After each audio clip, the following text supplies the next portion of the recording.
Panapa tine muti uyu unomera musango, tinoona isusu kuti unomera kwese kwese, asi ndakambona kwamutoko ndakamboutsvaga ndikaushayiwa, asi ndofunga kuti uriko.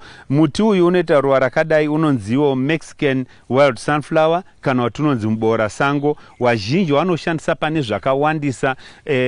Isora rinokwanisa iro kudyiwa nemombe, rinokwanisa kudyiwa nana mbudzi. Isora zvakare rekuti patinoita pfumvudza paya tikatema chakadai nemashizha tikangowarira munda medu, chinotipa icho gumbeze raMwari ratoti mulch rakanatsonaka riya, uyezve neugreen hwacho tinoona kuti mune hudyo hwakanaka mugreen umu hunozopinda muvhu uchibatsira kukura kwezvirimwa zvedu, uyezve hachitani kuora. Tinongotora negunde racho tichingonoisa hedu tichiwarira pasi, tikachirimira pasi zvakare tinoona isusu kuti chinonatsoorera, chaorera chogadzirisa ivhu redu, chogadzirisa zvakare upenyu hwepasi, upenyu hunotibatsira iwo kuti kana tine tupembenene turi pasi wana nyongorosi nezvimwe zvakadaro, tunoita upenyu hwakanaka hunozopa kuti hudyo huri pasi hunatsotorwa nezvirimwa zvedu, zvinhu zvedu zvokura zvakanaka pamusoro. Tinoona zvakare kuti susu kana tichiuti muboora sango unobikwa semubora, togona kushandisa mafuta,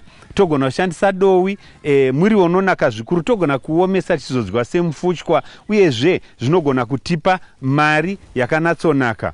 Ichi hachivavi mombe dzodya sekutaura kwandamboita, chero munogona kutsenga seizvozvi watsenga. Toona isusu kuti chinobatsira icho panyaya yekugadzira kurwadza kwemudumbu. Kana tiine jeko kumadzimai kana kuti wasikana, chinobatsira kujeko zvakare, uyezve toona isusu kuti chinogona kubatsira kunana shuga nana BP, chobatsira zvakare pakurapa zvironda zvekuti ukatora kashizha une chironda ukakapwanya seizvozvi woisa pachironda pako, woisa bandage kana usunga neplastic paper, toona isusu kuti chironda chako chinokasika kupora. Uyezve chinobatsira pakurapa malaria, chinobatsira zvakare pakugadzirisa nyaya yemanyoka kana waita manyoka mudumbu, kana uchifufutirwa mudumbu chinobatsira zvakare panyaya dzekufufutirwa. Uyezve kana une maronda pahuro unogona kubhoila mvura woita zvekugagila zviya, zvironda zvopora pahuro. Uyezve chiropa chako kana chirwadza yatoti liver iya chinogona kubatsira zvakare. Saka ichi